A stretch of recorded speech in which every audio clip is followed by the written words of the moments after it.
I don't know about you, but I have really discovered my body responding in different ways to different foods over the past 5 to 10 years. I don't know if it's because I'm older or because my body just reacts differently and is a little more sensitive to some things than it used to be. But I have really had to start listening to my body a little more and honoring that. I know sometimes when we start to hear the term listen to your body, we have a tendency to kind of phase out. But today I want to just take a minute and filter down some of the ways that our body may be trying to communicate to us.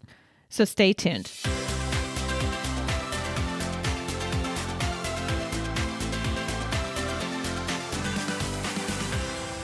Hey there, I'm Amy Connell, and welcome to Graced Health. This podcast is for women who want simple and grace-filled ways to take care of themselves and age their bodies well. And of course, we like to enjoy a little chocolate in the process because we got to have our own balance as well. Today, I'm talking about listening to our body and responding to our body when it is trying to tell us something about the food we are eating. I did this as a lesson actually for my teen students this past summer. I did a teen fitness class and I would have just a little high-end nutrition lesson for them at the end. And then I started thinking, these are things that I really didn't figure out for myself until fairly recently. And these are things that maybe you know all of them, maybe you know some of them, but I think it's worth just putting out there as a reminder to really pay attention to all of the different aspects of our body. I continue to be amazed at how intricate our body is and how God designed so many different aspects of it, yet it still can operate as one unit. However, sometimes some aspects of it work a little bit better, and some are trying to talk to us, and some are being squeaky, or I'm trying to think of a good analogy here. The best thing I can come up with is when your brakes start going bad on your car and it starts squealing every time you hit the brakes. And even though the car is working well, the brakes are saying, hey, I need new pads, I need new brakes, and it's trying to talk to us. And so our body does the same type of thing.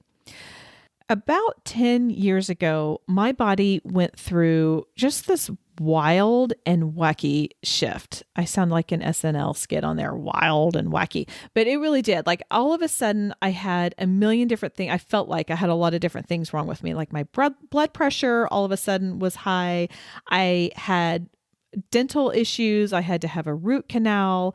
I was having horrible digestive issues. And by the way, fair warning, I'm talking about poop today because that's one of the ways our body talks about us or talks to us. And my mother doesn't listen to podcasts, so I know this isn't going to horrify her as it would if I was writing about it on my blog.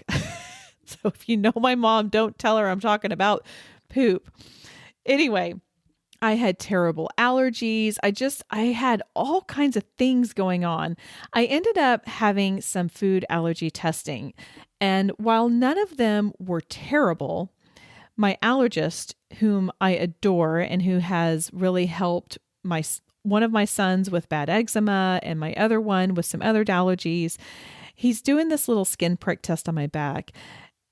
So he does the little pricks. He comes back 15 minutes later, and his first words to me were, okay, don't freak out, but you have a lot here. And I do. I think I have 12 different things that technically 10 years ago, my body did not like. And then once I was able to take some of those out, then some of them I was able to add back in. Some of them I didn't feel like they bothered me that much. And I'm just now realizing, oh, actually they do. I think I talked about onions when I was on the podcast or the episode with Candace Harris, and how all of a sudden I'm realizing that I actually am like nasal allergies to onions. Anyway, my body had been talking to me a lot back then, and it takes a minute. And sometimes you have to like zero in on one thing and think, okay, well, what is going on here? So today I want to mention several aspects of ways our body may be communicating to you. Like I said, you may know all of these. However, some of these may be new to you.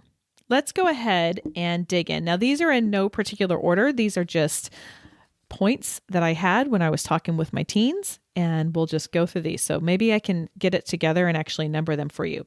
Then the first one is sleep quality. How well are you sleeping? When you go to bed at night, are you waking up a lot? Do you wake up at 2 or 3 in the morning and you're awake for an hour?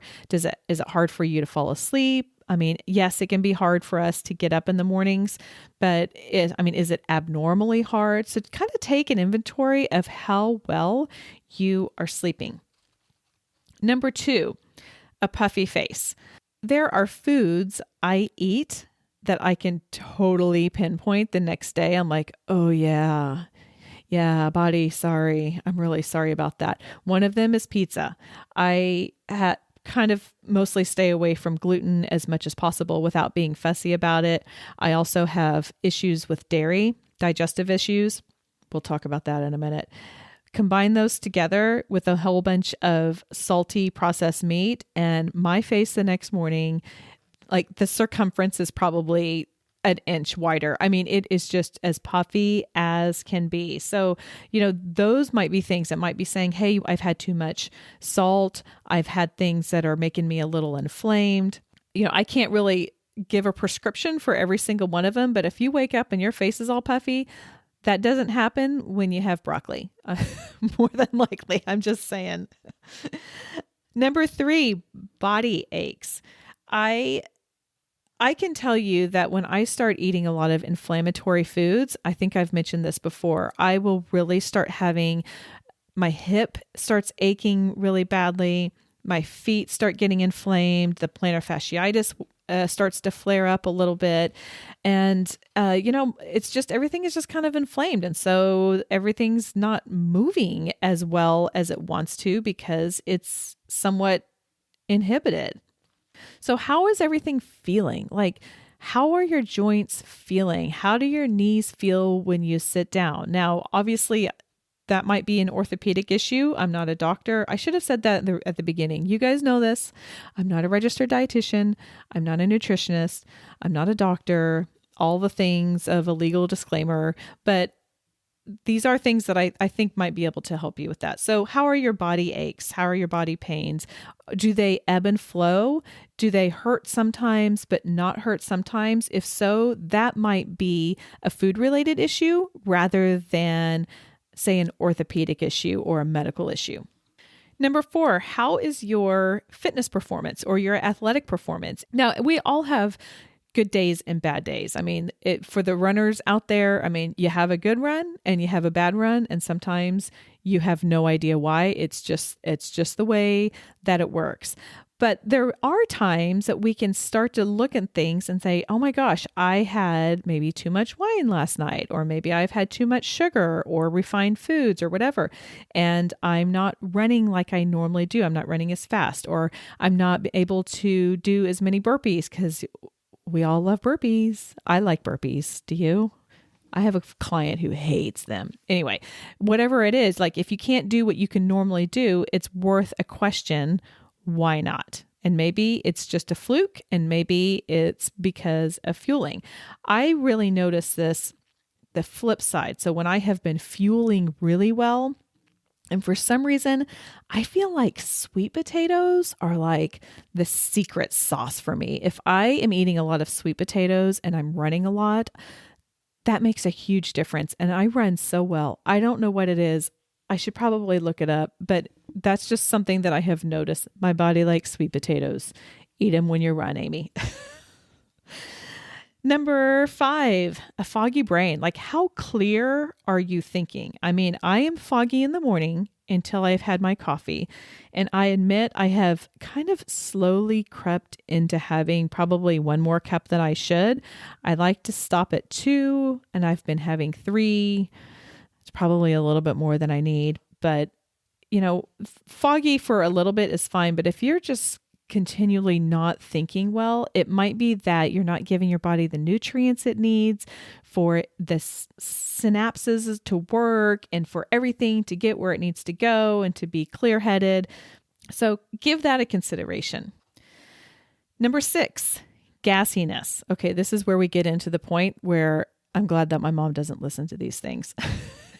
So that time that I was talking about 10 years ago, it really became a joke between my husband and I. We would have dinner and then we would sit down on the couch because we always do whatever we do in the evening together. We might read, we might watch a show.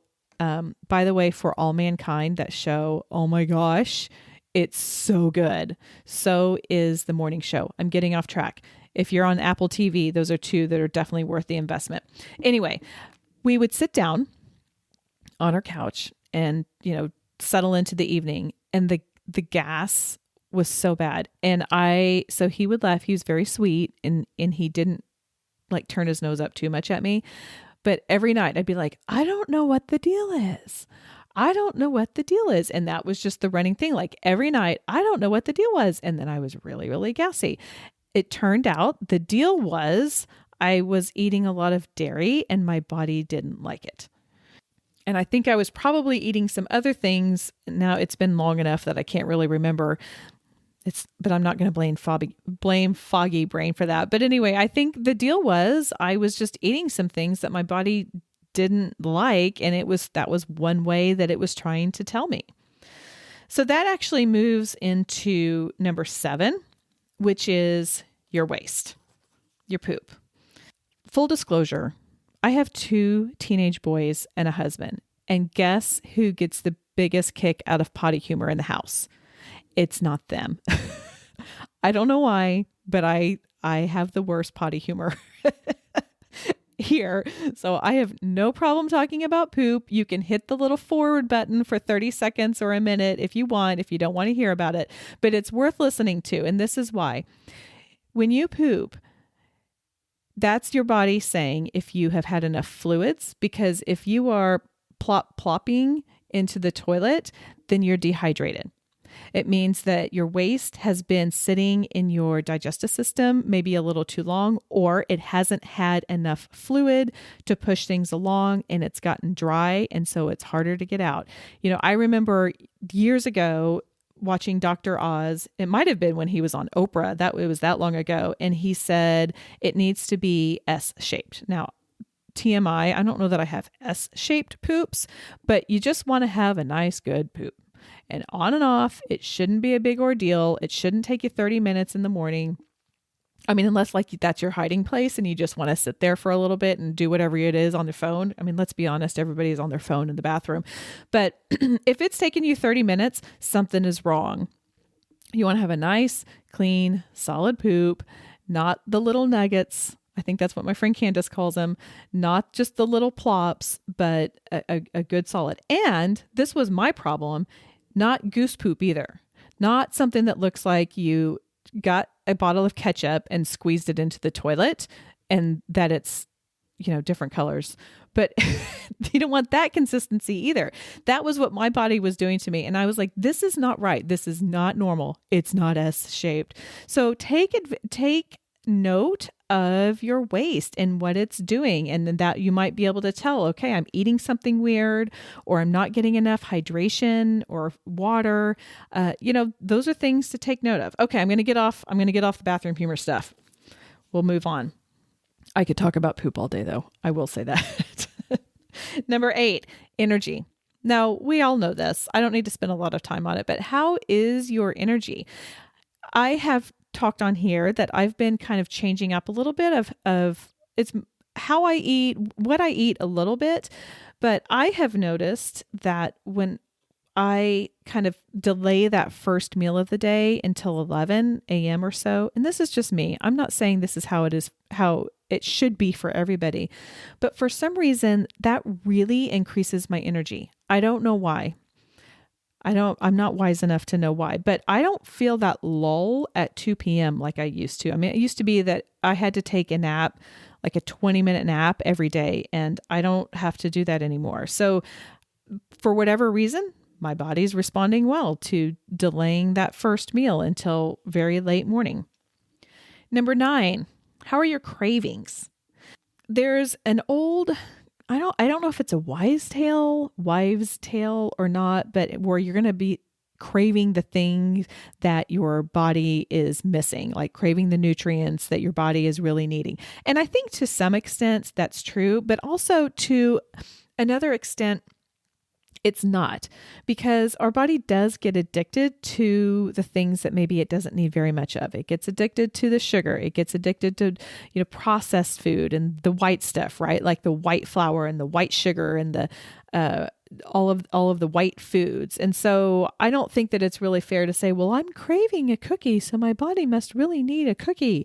Not necessarily. So pay attention to what you are craving, and it might be that your body is needing less of something, or if you are craving a big chunk of chicken, then you might just need some protein. So I don't know that there's really a prescription for any of this, but it's just something to pay attention to, and what are you really craving?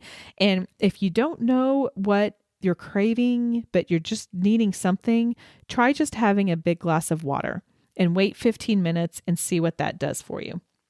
Which leads into hunger. Like, are you hungry all the time, or are you satiated?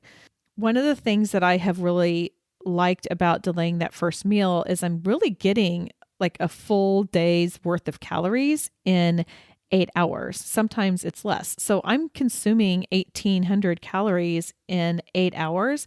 I'm not hungry, and that works really well for me. But if you are limiting yourself to a certain amount of calories a day and you're starving all the time, I think it's time to adjust and to really relook at that. We don't want to starve our bodies. Again, I know I'm getting into sensitive territory here. I know I'm not a dietitian. I know I'm not a nutritionist, but it's something to pay attention to. If you are hungry all the time, that's not where you want to be. And that's not how you're going to thrive either in your physical fitness, in your mental fitness, in your emotional fitness, and your emotional health. Like nobody is happy when they're hungry all the time. There's a reason we have the word hangry. So figure out how to get the right amount of fuel in your body to function well, but for it to be that balance where it's not too little or it's not too much. And that goes along with number 11, which is your mood. Hangry is a real thing, and I get hangry. I haven't, thank goodness, been super hangry in a while, but oh, sister, I can get that way. Another experience I had recently in my mood was I got a little irritated after a particular football game. We have some very rabid football fans for a particular team in my house. It was a very big game. They lost in not a way that one wants to lose a game. And I was mad. I was mad at the institution. I was mad at football. I was mad at everybody. And that was not the right way to respond. What does that have to do with food? I don't know. I'm just telling you, I get in moods as well. But, for whatever it's worth, that was at the end of the holiday season when, yes, I had made better choices than the year before, but not perfect choices. Not that I strive for perfection, but, I probably was a little more susceptible to being mad. Also, I was getting ready to have my period, so that never helps either. And then finally, number 12 is, what's your skin like? What's your complexion like? I have heard more comments from people who have really changed their diet and included more vegetables in their diet and really changed it up, and especially the water. And they're like, my skin is so much better, or I don't feel like I have to wear makeup anymore. It really does make a difference. It's funny. My son has noticed that with just drinking water. He said, my skin is so much better. I mean, he's a teen boy. So, teen boys get acne, but he really noticed a difference when he started drinking a whole lot of water and made really no other changes beyond that. So how is your skin? How is your complexion? And I'm not just talking about your face. Like, are you getting itchy spots, eczema spots? If you're prone to skin issues like eczema or psoriasis or something like that, if that's flaring up, that's your body saying, hey, whatever, it might be your body saying, hey, I'm not really liking what you're doing. My husband has psoriasis, and then because of that, he also has psoriatic arthritis. So that's what we're working around with him. That's why he's gluten-free. That's why he avoids dairy. And it really does. I mean, it makes a huge difference. And he'll tell you that. And he's a super private guy, but he has given me permission to talk about that because it really is a compelling enough story for him that he thinks it's worth other people knowing about. Those are the 12 ways that I came up with how your body may be trying to talk to you. Let's do a quick recap. Number 1, sleep quality. Number 2, puffy face. Number 3, if your body aches. Number 4, your athletic or fitness performance. Number 5, foggy brain. Number 6, are you gassy? I don't know what the deal is. Number 7, how's your waist? I won't talk about that anymore. I want to though.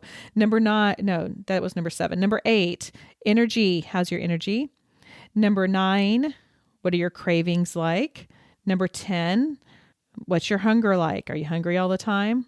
Number 11, how's your mood? If the team loses the game, how do you respond? No, I'm just kidding. That's probably not a good litmus test. That's just an impactful time that I had a mood recently. And number 10, how's your skin? How's your complexion? Not just on your face. Let's do a holistic look at that. If you are having some weird things going on with your body, maybe some of these are different ways that your body is trying to communicate with you. I hope that helps, or maybe will at least give you a little bit of clarity in how to be looking at things. Hey, I have some episodes coming up where I'm going to be providing you some recipes and quick cheat sheet type of information. If you want to make sure that you get all of those without having to go hunt them down, go to the website, head over to gracedhealth.com/podcast. Put your name in there and I will add you to the list where I send out all of the resources that I talk about. So anytime I say, oh, go get this or go download that, you should be getting that right in your inbox. It makes it simple and it makes it easy. I'm all about simplicity and easiness. Thanks to those who have rated and reviewed. I've spoken with some friends who have said, now, how do you go? I want to write a review, but I don't know how to do that. On Apple iTunes, just go to the search button, type in Graced Health and hit return. Scroll down to the bottom. You'll see where you can leave 1 to 5 stars. 5s are always appreciated, but I want you to leave whatever is authentic and true to you. And then you can scroll down a little bit more and write a review. Those are super helpful to the show. Thanks to those of you who have already done it. I greatly appreciate it. Make sure you come back next week when I'm going to be sharing some of the favorite ways I use my Instapot that are not meals. Like they're not recipes, but there are things to make my life simple and easier. And I'm all about that. Okay, that is it for today. Go out there and have a great day.